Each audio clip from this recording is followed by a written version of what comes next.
জানক গিলয় বিষয়ে কিছু কথা। গিলয় আমাৰ ইমিউনিটি ষ্ট্ৰং কৰে। লাইক ডেংগু, চিকেনগুনিয়া ফিভাৰ এইবোৰত প্লেটলেটছ বঢ়ায়। যিকোনো ইনফেকশ্যনৰ পৰা বাচিবৰ কাৰণে ইয়াৰ জুচ বনাই খালে বহুত বেনিফিট পাব।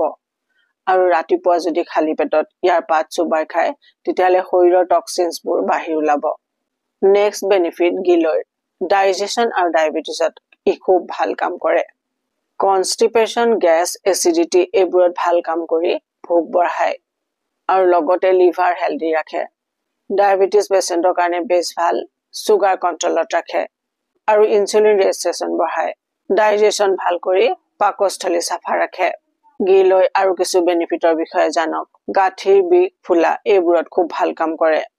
ষ্ট্ৰেছ কম কৰি মেণ্টেল হেল্থ ইম্প্ৰুভ ৰাখে। স্কিন ডিজিজ ঠিক কৰি স্কিনৰ গ্লো বঢ়ায়। এনিমিয়া, জণ্ডিছ আৰু ইউৰিন প্ৰব্লেম দূৰ কৰে। গিলয় খুব পাবলৈ সহজ, আপুনি নাৰ্চাৰীটো পাই যাব বা কাৰোবাৰ চিনাকি মানুহৰ ঘৰত আছে যদি পাই যাব আপুনি।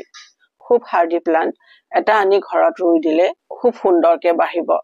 এতিয়াৰ পৰা গিলয় ব্যৱহাৰ কৰিবলৈ আৰম্ভ কৰি দিয়ক।